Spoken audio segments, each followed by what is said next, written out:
let's talk about something we all do. Have you ever noticed how we humans tend to cling to stories, sometimes even when the facts are pointing in a totally different direction? Well, today we're going to explore a really fascinating concept that tries to explain this: neurotypical narrative compliance disorder, or NNCD. Think of it as a lens to understand this powerful human tendency and where it can lead us. So here's how we're going to break this down. First, we'll define what we even mean by narrative compliance.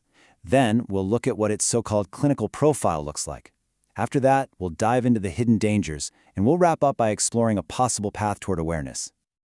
All right, let's start at the beginning. What are we actually talking about when we say narrative compliance? At its very core, NNCD is described as this powerful, almost compulsive need to make our view of the world fit with a story we've been told.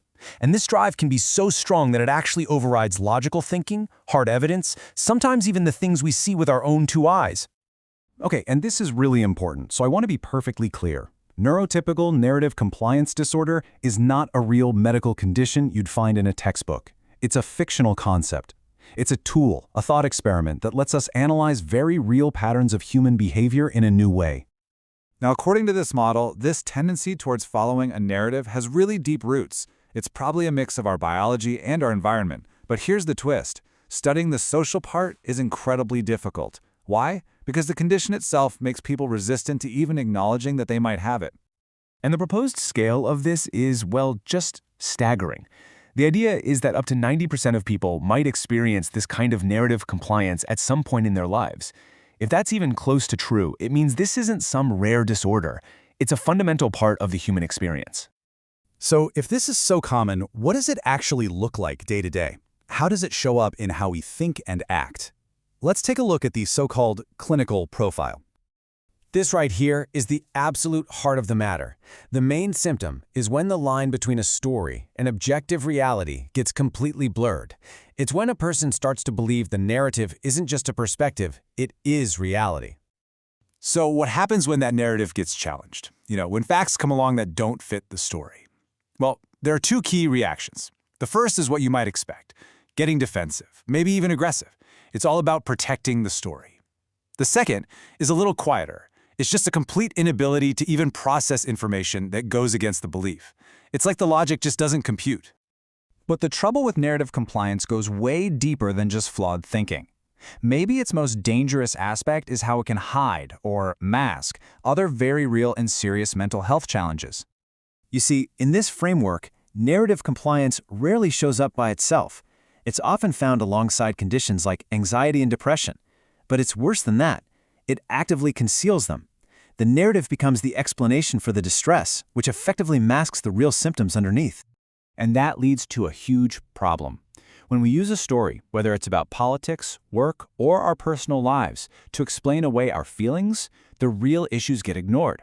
As this quote explains, that's how treatable disorders can escape clinical detection, which means people are left suffering without the support they actually need.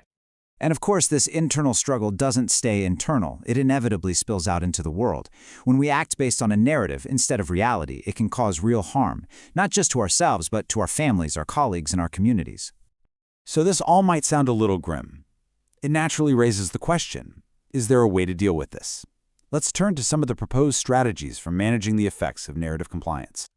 The first thing to understand is that the goal isn't a cure. It's more about management. It's about learning to mitigate the negative impacts and build new cognitive skills. But there's a major roadblock from the very beginning. How do you treat a problem in someone who doesn't believe the problem exists? Two main strategies are proposed. The first is called narrative redirection. This is basically a harm reduction approach. If you're going to follow a narrative, it encourages you to choose one that's more constructive and less damaging.